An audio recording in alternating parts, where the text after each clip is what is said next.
살아가고 축복합니다. 4월 14일 목요일입니다. 오늘도 우리를 위해서 고난당하신 그 주님을 기억하는 복된 하루가 되시기를 간절히 소원합니다. 오늘 말씀은 고난당하시는 만왕의 왕 예수라는 제목으로 함께 말씀을 나누고자 합니다. 말씀은 요한복음 18장 39절에서 19장 16절까지의 말씀입니다. 말씀을 봉독합니다. 6월절이면 내가 너희에게 한 사람을 놓아주는 전례가 있으니 그러면 너희는 내가 유대인의 왕을 너희에게 놓아주기를 원하느냐 하니 그들이 또 소리질러 이르되 이 사람이 아니라 바라바라 하니 바라바는 강도였더라. 이에 빌라도가 예수를 데려다가 채찍질하더라. 군인들이 가시나무로 관을 엮어 그의 머리에 씌우고 자색 옷을 입히고 앞에 가서 이르되 유대인의 왕이여 편안할지어다 하며 손으로 때리더라. 빌라도가 다시 밖에 나가 말하되 보라 이 사람을 데리고 너희에게로 나오나니 이는 내가 그에게서 아무 죄도 찾지 못한 것을 너희로 알게 하려 함이로다 하더라. 이에 예수께서 과시관을 쓰고 자색 옷을 입고 나오시니 빌라도가 그들에게 말하되 보라 이 사람이로다 하매 대제사장들과 아랫사람들이 예수를 보고 소리질러 이르되 십자가에 못 박으소서 십자가에 못 박으소서 하는지라. 빌라도가 이르되 너희가 친히 데려다가 십자가에 못 박으라. 나는 그에게서 죄를 찾지 못하였노라. 유대인들이 대답하되 우리에게 법이 있으니 그 법대로 하면 그가 당연히 죽을 것은 그가 자기를 하나님의 아들이라 함이니라. 빌라도가 이 말을 듣고 더욱 두려워하여 다시 관정에 들어가서 예수께 말하되 너는 어디로부터냐 하되 예수께서 대답하여 주지 아니하시는지라. 빌라도가 이르되 내게 말하지 아니하느냐 내가 너를 놓을 고난도 있고 십자가에 못 박을 고난도 있는 줄 알지 못하느냐. 예수께서 대답하시되 위에서 주지 아니하셨더라면 나를 해할 고난이 없었으리니 그러므로 나를 내게 넘겨준 자의 죄는 더 크다 하시니라. 이러함으로 빌라도가 예수를 놓으려고 힘썼으나 유대인들이 소리질러 이르되 이 사람을 놓으면 가이사의 충신이 아니니이다. 무릇 자기를 왕이라 하는 자는 가이사를 반역하는 것이니이다. 빌라도가 이 말을 듣고 예수를 끌고 나가서 돌을 깐 뜰 히브리 말로 가바다에 있는 재판석에 앉아 있더라. 이날은 6월절의 준비일이요 때는 제6시라. 빌라도가 유대인들에게 이르되 보라 너희 왕이로다. 그들이 소리 지르되 없이 하소서 없이 하소서 그를 십자가에 못 박게 하소서. 빌라도가 이르되 내가 너희 왕을 십자가에 못 박으랴. 대제사장들이 대답하되 가이사 외에는 우리에게 왕이 없나이다 하니 이에 예수를 십자가에 못 박도록 그들에게 넘겨주니라. 아멘. 오늘 말씀 제목 고난당하시는 만왕의 왕 예수라는 제목입니다. 오늘 말씀은 빌라도의 법정에 서신 예수님이 멸시와 또 비방과 채찍에 맞아 고난당하시는 내용입니다. 오늘 이 말씀을 보면 이방인인 그 총독인 이 빌라도는 로마의 총독으로서 유대 지역을 통치하도록 파견된 사람이었습니다. 이방인인 그는 오늘 본문에 보면 예수님을 놓아주려고 하는 모습이 있지만 유대인들은 오히려 예수님을 더 죽이고자 하는 모습들을 볼 수 있습니다. 분명하게 대조되는 모습이지요. 예수님을 놓아주고자 하는 이방인 빌라도, 예수님을 죽이고자 하는 유대인들. 여러분, 예수님을 놓아주고자 하는 빌라도의 모습을 잠깐 보겠습니다. 6월절 절기를 지키는 가운데 한 사람을 사면하는 법이 있었습니다. 빌라도는 이 사면의 법을, 그 대상을 예수님으로 생각하고 유대인들에게 이야기하였지만 유대인은 강도 바라바를 외칩니다. 여러 번이나 이 예수님의 죄를 찾지 못한 빌라도 유대인들에게 직접적으로 얘기하지요. 4절 말씀 보겠습니다. 빌라도가 다시 밖에 나가 말하되 보라 이 사람을 데리고 너희에게 나오나니 이는 내가 그에게서 아무 죄도 찾지 못한 것을 너희로 알게 하려 함이로라 하더라. 죄를 찾지 못하였다는 것입니다. 6절 말씀 보겠습니다. 대제사장들과 아랫 사람들이 예수를 보고 소리질러 이르되 십자가에 못 박으소서 십자가에 못 박으소서 하는지라. 빌라도가 이르되 너희가 친히 데려다가 십자가에 못 박으라. 나는 그에게서 죄를 찾지 못하였노라. 그러면 이 내용을 통하여서 예수님은 죄 없으신 분이심을 오히려 이방인인 빌라도를 통하여서 역설적으로 이야기하고 있는 것입니다. 예수님은 하나님의 아들이시기에 그의 신성이 있으시기에 그는 죄가 없으신 분이십니다. 본성적으로. 그리고 죄 없으신 하나님의 아들이신 예수님이 이 땅에 살아가신 그 삶 가운데서도 죄가 없으시다라는 것을 이 빌라도의 고백을 통하여 성경은 우리에게 간접적으로 또 직접적으로 이야기하고 있는 것이지요. 여러분, 이와는 반대로 극명한 대조를 이루고 있는 유대인의 모습을 보십시오. 유대인들은 예수님 대신 강도 바라바를 택하였습니다. 그리고 6절에 직접 예수님을 십자가에 못 박으라고 외쳤습니다. 여러분, 그 이유는 간단하였습니다. 빌라도는 죄가 없다. 유대인은 죄가 있다. 그래서 그들이 제시하고 있는 예수님의 죄에 이 십자가에 못 박힐 만한 죄는 단 한 가지였습니다. 7절 말씀 보십시오. 유대인들이 대답하되 우리에게 법이 있으니 그 법대로 하면 그가 당연히 죽을 것은 그가 자기를 하나님의 아들이라 함이니이다. 유대인들이 생각하고 있는 예수님이 죽어야 할 죄는 딱 분명히 한 가지였습니다. 하나님의 아들이라고 얘기했던 것이지요. 근데 여러분, 이는 사실이었습니다. 여러분, 이것은 진실이었고 이것은 진리였고 이것은 하나님의 아들로서 이 땅에 오신 예수님의 구속 사역에 있어서 가장 중요한 핵심이었죠. 예수님은 하나님의 아들로서 이 땅에 우리를 구원하기 위해서 오신 하나님의 아들이셨습니다. 여러분, 이것이 진리였기 때문에 이 모든 과정을 볼 때 예수님은 죄가 없으신 분이셨다라는 것, 그의 본성적으로도 죄가 없으신 것뿐만 아니라 유대인들은 이 진리의 사실을 알지 못하였습니다. 무지하였다라는 것이죠.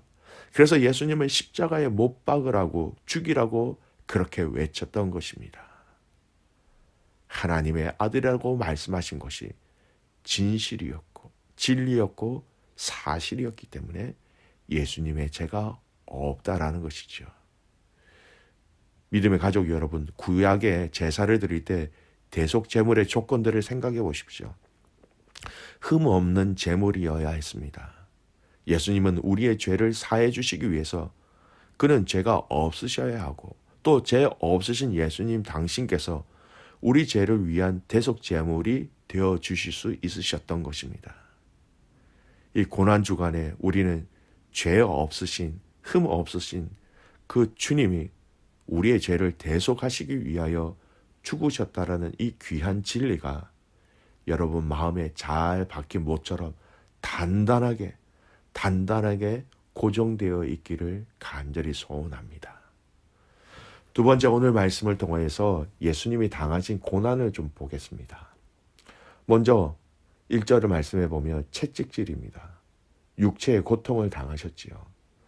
1절에 보면 이에 빌라도가 예수를 데려다가 채찍질 하더라. 3절 후반절의 말씀에 보면 군인들이 예수님 앞에서 예수님을 조롱하면서 유대인의 왕이여 평안할지어다 하면서 손으로 예수님을 때렸다라고 얘기하고 있습니다. 예수님이 당하신 고난은 그냥 추상적인 고난이 아니라 실제적인 육체의 아픔과 고통이 동반되어진 채찍질과 매맞음이셨다라는 것입니다.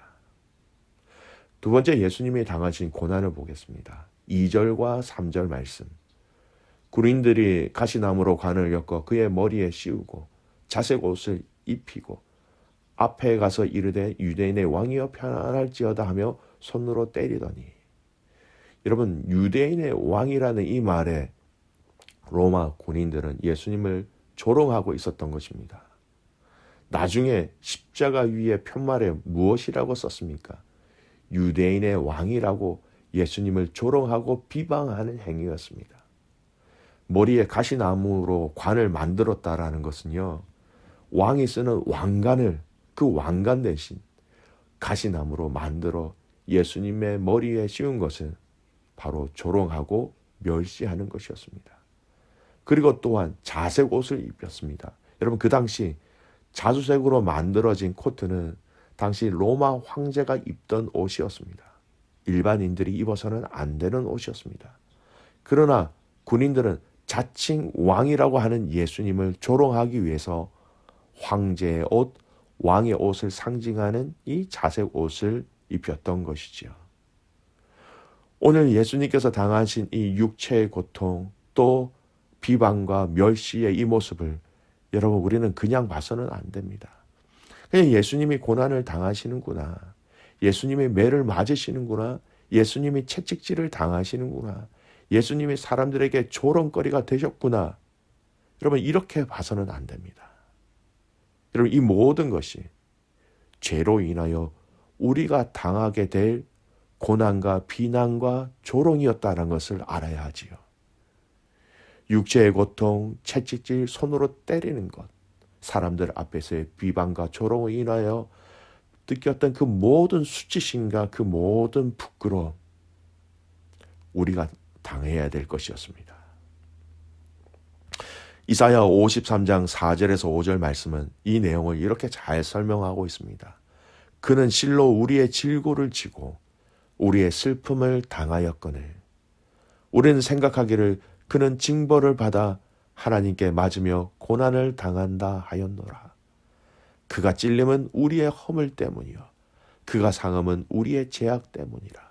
그가 징계를 받음으로 우리는 평화를 누리고 그가 채찍에 맞음으로 우리는 나음을 받았도다. 예수님이 받으시는 이 모든 고통과 고난과 조롱과 비방은 다 우리의 것이었습니다. 우리 때문에 당하신 것입니다. 하지만 당신이 이 모든 고통을 당신이 스스로 우리를 대신하여 당하심으로 여러분, 우리에게는 어떤 변화, 어떤 은혜가 내려졌습니까? 우리의 죄악이 없어졌다고 말씀하십니다. 우리의 허물이 없어졌다라고 말씀하고 계십니다. 우리에게 평화가 있다라고 말씀하십니다. 우리가 나음을 입게 되었다라고 말씀하고 계십니다. 고난주간을 보내고 있는 저와 여러분의 오늘의 이 삶에 오늘 이 말씀을 우리는 잘 적용해 보았으면 좋겠습니다. 우리는 장차 우리의 힘으로 감당할 수 없는 부끄러움, 고통, 죽음의 문제를 우리 예수님이 해결해 주신 거예요. 나를 위하여, 나의 죄를 위하여, 나 때문에 당하신 이 고난과 고통, 그리고 그분이 짊어지시면서 우리에게 주신 것은 평안과 기쁨과 회복과 나음을 주셨다라는 것입니다. 예수 그리스도가 구주이심을 믿는 여러분이라면 여러분 안에 주님이 대신 감당하시고 우리에게 허락하신 이 평안과 평화와 회복과 나음을 오늘 이 고난주간에 다시 한 번 더 감사함으로 누리시는 귀한 믿음의 가족들의 삶이 되시기를 예수님의 이름으로 축복합니다. 아멘. 살아계신 아버지 하나님, 오늘 이 요한복음의 말씀을 통하여서 우리를 대신하여 매 맞으시고 조롱을 당하시고 비방을 당하시는, 그리고 채찍질을 당하시는 그 주님의 모습을 보았습니다. 이것이 우리가 받아야 할 죄였는데, 이것이 우리가 받아야 할 채찍질이었는데, 이것이 우리가 받아야 할 비방과 조롱이었는데 대신해 주셔서 감사합니다. 그 대신해 주심으로 말미암아 우리에게 허락하신 그 평화와 나음과 회복과 기쁨을 누리는 이 고난 주간의 시간이 되게 하여 주시옵소서. 나 때문에, 우리의 죄악 때문에, 우리의 허물 때문에 오늘 이것을 잊지 않을 때에 겸손히 주님 앞에 엎드리며 나를 위해서 매 맞으시고 채찍질 맞으시고 비방과 조롱을 당하신 그 주님 앞에 감사합니다. 주님 사랑합니다. 이렇게 고백하며 나가는 이 시간, 이 하루가 되게 하옵소서. 마음을 드립니다. 정성을 드립니다. 주님, 오늘 이 하루 가운데 남아있는 이 고난 주간 가운데 기쁘신 주님의 사랑을 다시 한 번 더 체험하며 깨닫는 은혜를 우리에게 허락하여 주시옵소서. 그렇게 행하실 주님을 신뢰하며 살아서 역사하시는 예수 그리스도의 이름으로 감사하며 기도드리옵나이다. 아멘.